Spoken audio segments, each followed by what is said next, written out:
Земјоделството е клучниот сектор на кој што се подпира Европската Унија. Затоа, дури 40% од буџетот на Европската Унија оди за земјоделство.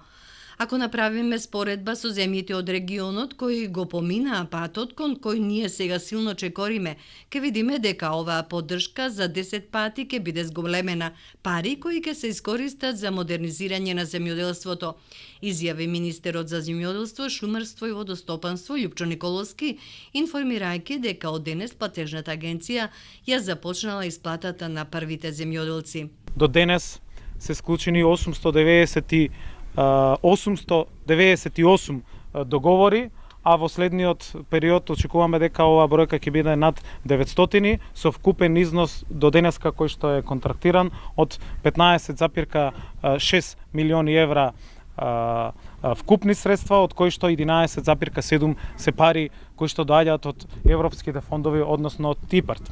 Она што денеска е клучно, што сакаме од тука, од Грушино да го најавиме, е почетокот на исплатата на првите договори од ИПАРД 2, кои што се склучени на овој повик, односно денеска започнува исплатата на првите 10 договори од делот на ИПАРД, а вкупната бројка, како што кажав, ќе надмине за овие мерки за кои што се склучуваат во тек договорите, ќе надмине 900.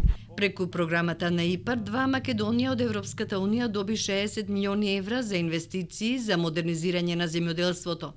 За следната 2019 година е договорена поддршка од Европската Унија во износ од 15 милиони евра.